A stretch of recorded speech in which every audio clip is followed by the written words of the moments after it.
പാറ്റ് Cummins നല്ല ഭാഗ്യമുള്ള ക്യാപ്റ്റനാണ്.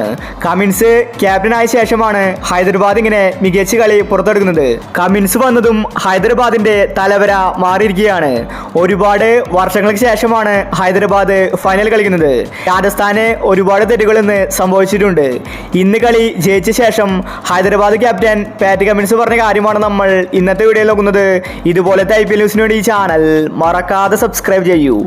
36 റൺസിന്റെ വിജയമാണ് ഹൈദരാബാദ് ഇന്ന് സ്വന്തമാക്കിയത്.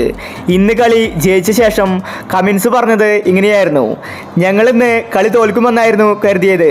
കാരണം ഞങ്ങൾക്ക് 4 റൺസ് ഉണ്ടായിരുന്നില്ല. രാജസ്ഥാനെ സംബന്ധിച്ച് 175 റൺസ് ഈസി ആയിട്ട് അവർ എടുക്കുമെന്നായിരുന്നു ഞാൻ കരുതിയത്. അവരുടെ ബാറ്റിങ്ങിൽ സഞ്ജു അടക്കമുള്ള മികച്ച താരങ്ങളുണ്ട്. പവർ പ്ലേയിൽ ജയ്സ്വാൾ അടിച്ചു കളിച്ചപ്പോൾ കളി ഞങ്ങളുടെ കൈവിട്ടു പോയതായിരുന്നു. എന്നാൽ ഞങ്ങൾ സ്പിന്നേഴ്സിനെ കൊണ്ടുവന്ന് കളി തിരിച്ചു പിടിച്ചു.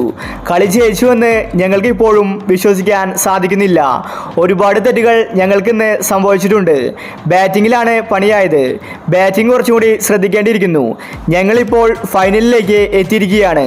ഫൈനലിൽ കൊൽക്കത്ത ടീമിനെ തോൽപ്പിച്ച് ഇപ്രാവശ്യത്തെ കപ്പ് നേടുമെന്ന് കമിൻസ് വ്യക്തമാക്കി. രാജസ്ഥാൻ ആരാധകർ നിരാശയിലാണ്. ജയിക്കേണ്ട മത്സരം അവസാനം കൊണ്ടുപോയി കളഞ്ഞു. ചൂറലും റോമാൻ പൗലും കൂടി കളി ജയിപ്പിക്കുമെന്ന് എല്ലാവരും കരുതി. എന്നാൽ പൗൽ പോയപ്പോൾ കളി തോറ്റിരിക്കുകയാണ്. ജൂറൽ കുറച്ചും കൂടി നേരത്തെ അടിച്ചു കളിച്ചുവെങ്കിൽ രാജസ്ഥാനെ ജയിക്കാമായിരുന്നു. റിയാൻ പരാഗും സഞ്ജുവും ഫ്ലോപ്പായതാണ് രാജസ്ഥാൻ ടീമിന് തിരിച്ചടിയായത്. ആരെങ്കിലും ഒരാൾ കളിച്ചുവെങ്കിൽ ഇന്നിപ്പോൾ രാജസ്ഥാൻ കളി ജയിച്ചേനെ.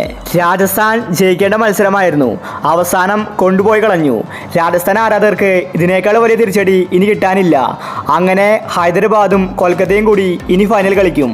കൊൽക്കത്ത തന്നെ ജയിക്കാനാണ് സാധ്യത കൂടുതൽ.